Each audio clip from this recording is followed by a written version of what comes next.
Our next guest is certainly a unique performer. He is regularly seen on MTV and can be seen in person starting tomorrow night at Caroline's right here in New York City. Please welcome back to this program comedian Gilbert Gottfried. Oh, please stop! Oh, now you're getting carried away. Oh, just stop. Oh, just cut it. Cut it out. I don't have that much time. Stop. All right, please. You're too kind. You're way too... I'd like to... If I could reach out and grab each and every one of you and just squeeze you. And just take you one by one and squeeze you and then mash you up all together. And just like mush you up and let you drip through my fingers and mush you into a nice little ball and bounce you around and keep you inside a little plastic egg when I'm through playing with you. And then take you out when the Sunday news arrives and press you on pictures of Dick Tracy. And then lift it up and make his face get wide and long and wide and long and eventually, when I get tired of you, I'll let you fall behind the radiator with my dead turtle. Because he's dead and that's it. He's dead. He's a dead turtle. That's it. My turtle is dead. Now, a lot of you say, well, you sure he's dead? Yes. Yes. He's a dead turtle. There's nothing, you don't have to think about it. You don't have to hold a mirror under his nose. He fell behind the radiator. He dried up. He lost his moisture. There is no more moisture there. He's not a moist turtle anymore. When a turtle is not moist, it's not anything. Kierkegaard said that. He was one of his early things. It's not moist. He lost a turtle without moisture. It's like a paperweight with nostrils. It's a meaningless object. It's just all a turtle has is you go to a pet store. You go, can I have a moist animal, please? Well, we have several damp animals. No, I want a moist animal. Well, can I interest you in a wet animal? No, I'd like a moist animal, please. I wouldn't have a moist. And then you get it. You get a turtle. You put him inside a tank with a little snap-in palm tree and day-glow pebbles and a little staircase that leads up to the snap-in palm tree because God knows a staircase is very important to a turtle. It's the first thing a turtle can ask for is a staircase. You know, you take a turtle, you put him in a tank, goes, where's the staircase? What is this? I want a staircase! How am I gonna get up to the snapping palm tree without a staircase?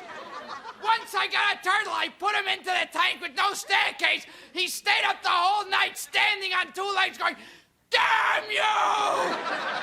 Damn you! He's a very melodramatic turtle, you know. Damn you! See, I thought I'd go for a third time. What the hell? But I gave him it. I gave him the snapping palm tree, the day-glow pebbles, the staircase, and he tried to escape. He'd try to escape. He'd fall to the ground and go, where are you going? Where is a turtle in a hurry to get to? And I'd pick him up, I'd put him back in the tank, and I'd go, don't try to escape. And he'd give me that typical turtle, that typical turtle answer. No, I'm not gonna, And then he tried to escape, he fell behind the radiator, and he dried out. He dried out, lost his moisture, dried out. I tried to put my hand under there to get him, but it's disgusting under there. It's like dust and dead bugs, and it's like, ugh.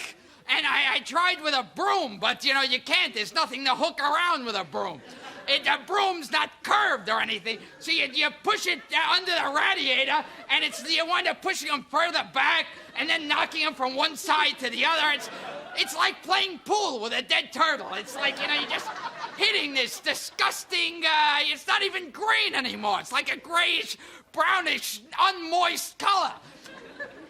And, you know, I called Carl Sagan up. I said, hello, Carl, because I often talk into my pinky when I'm on the phone.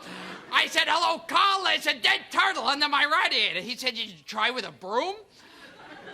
And I said, yes, Carl, I did. And he said, it's sort of like playing pool, isn't it?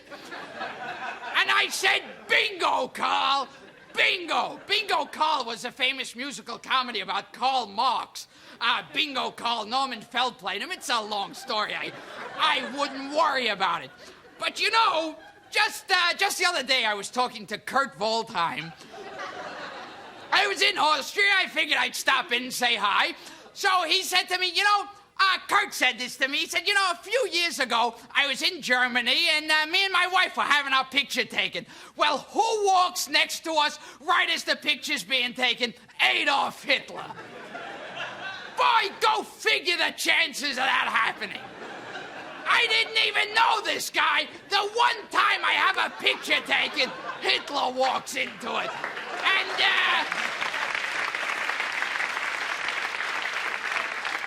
it's like, and then they need my picture for the paper. What photo do they use? The one with him, naturally. Naturally. That's the one they use. Naturally. Naturally. Oh, naturally. I was in Canada recently. It's like another country. It's like you got on a plane and went somewhere else. They make maple syrup 24 hours a day there. It's a maple syrup country. They live off maple syrup. You get off the plane, they go, well, long flight? I suppose you'll be wanting your maple syrup now. How would you like your maple syrup? Little jars of maple syrup, perhaps? Well, no, I'd like a hotel. How would you like a big vat of maple syrup? Well, no, just a place to put my luggage. Would you like little jars of maple syrup with Northwest Mounted Police that you squeeze it and it squirts out of their heads? Just tell us how you want your maple syrup. That's all we need to know. Because years ago, Canadians were walking through the forest and they saw a tree that had goo dripping out of it. And they said, there's some weird, disgusting goo dripping out of that tree. Let's eat it!